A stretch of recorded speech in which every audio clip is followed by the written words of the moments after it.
تو محشر کے میدان میں بھی ان کا بڑا پروٹوکول ہوگا، بڑی عظیم شان ہوگی. وہ شان جامع ترمذی کے اندر موجود ہے، جلد نمبر 2 صفحہ نمبر 686 کے اوپر یہ موجود ہے. قدیمی کی دکان جو ہے اس کا میں حوالہ دے رہا ہوں. یہ روایت کیا ہے؟ میرے آقا علیہ الصلوۃ والسلام کے غلام حضرت سیدنا ابو ہریرہ رضی اللہ تعالیٰ عنہ سے روایت ہے. آپ فرماتے ہیں من انفق الزوجین فی سبیل اللہ نودی فی الجنۃ یا عبد اللہ ھذا خیر.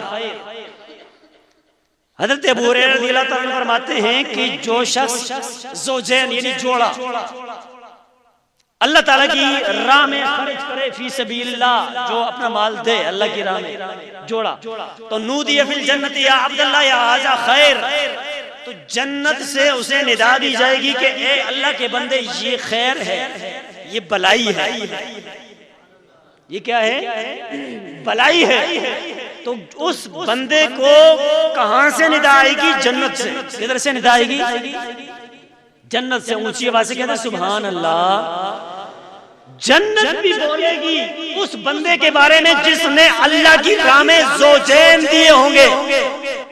زوجین آپ کو یہ بتاؤں، ایک ہوتا ہے 1 روپے دینا، ایک ہوتا ہے 2 روپے دینا، تو یہ زوج ہو گئے، جفت ہو گئے.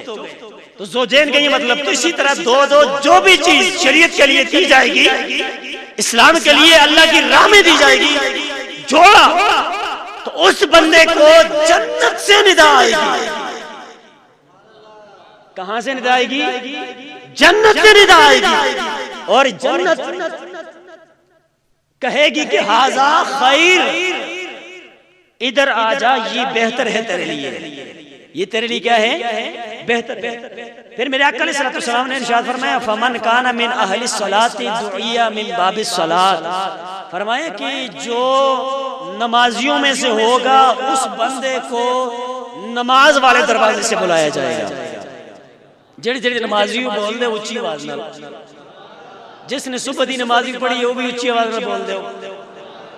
ماشاءاللہ بہت سارے بندوں نے پڑھی ہے. اللہ پاک سلامت رکھے اور اللہ پاک ہمیں استقامت نصیب فرمائے. اور 5 نمازیں جو پوری کرتا ہے نا، بڑی بات ہے. آج کل کے اس پر فتن دور کے اندر پڑھا کرے. اور حقیقت میں نماز ہوتی ہی وہی ہے اصل میں، کہ جو ایسے وقت میں ہو کہ جناب ہمارے پاس ٹائم ہو ہی نہ اور ہم جناب اپنے کاموں کے اندر مصروف ہوں، اپنی مصروفیات کو چھوڑ کے ہم آ کے نماز پڑھیں، تو یہی حقیقت میں صحیح والی نماز ہوتی ہے. امتحان والی نماز یہی ہوتی ہے کہ آئے یہ بندہ اپنا کام چھوڑ کے، نیند چھوڑ کے، سارے معاملات چھوڑ کے یہ میری بارگاہ میں آ کے سجدہ کرتا ہے نہیں کرتا ہے، مجھے راضی کرتا ہے نہیں کرتا ہے. ارے میرے آقا علیہ السلام نے فرمایا کہ جو شخص نماز پڑھتا ہوگا، نمازی ہوگا، کل قیامت والے دن اسے نماز والے دروازے سے بلایا جائے گا. کس دروازے سے؟ میں روایت ختم کر رہا ہوں. کس دروازے سے؟ نماز والے دروازے سے بلایا جائے گا. اور آگے فرمایا ومن کان من اہل الصدقہ دعی من باب الصدقہ. اور فرمایا جو صدقہ دینے والا ہو اس کو کل جنت کے اس دروازے سے بلایا جائے گا جو صدقے والا ہوگا. اونچی آواز سے کہتے ہیں سبحان اللہ. آگے فرمایا ومن کان من اہل الصیام دعی من باب الریان. فرمایا کہ جو روزہ رکھنے والا ہوگا اس کو باب الریان سے بلایا جائے گا. کہاں سے بلایا جائے گا؟ باب الریان سے بلایا جائے گا. حضرت مولا کائنات جناب صدیق اکبر رضی اللہ تعالیٰ عنہ موجود تھے. آپ نے عرض کی بے ابی انت و امی یا رسول اللہ، یا رسول اللہ میرے ماں باپ آپ پہ قربان ہو.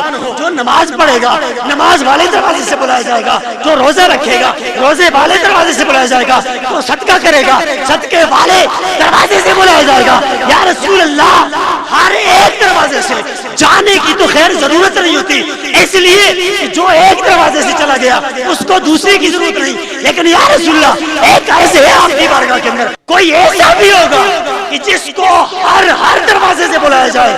میرے آقا کریم علیہ السلام نے ارشاد فرمایا یار ہاں ایسا بھی بندہ ہوگا کہ جس کو نماز والے دروازے سے بھی بلایا جائے گا، روزے والے دروازے سے بلایا جائے گا، صدقے والے دروازے سے بھی بلایا جائے گا، جہاد والے دروازے سے بلایا جائے گا؟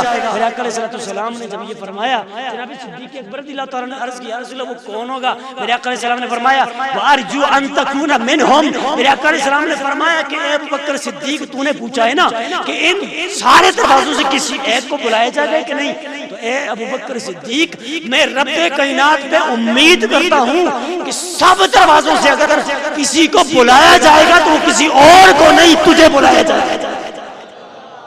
ہر دروازے سے صدیق اکبر رضی اللہ تعالیٰ عنہ کو بلاوا ہوگا، روزے کے دروازے سے، صدقے کے دروازے سے، حج کے دروازے سے، جہاد کے دروازے سے، اسی طرح نیک اعمال کے جتنے بھی دروازے ہوں گے سب دروازوں سے کس کو بلایا جائے گا؟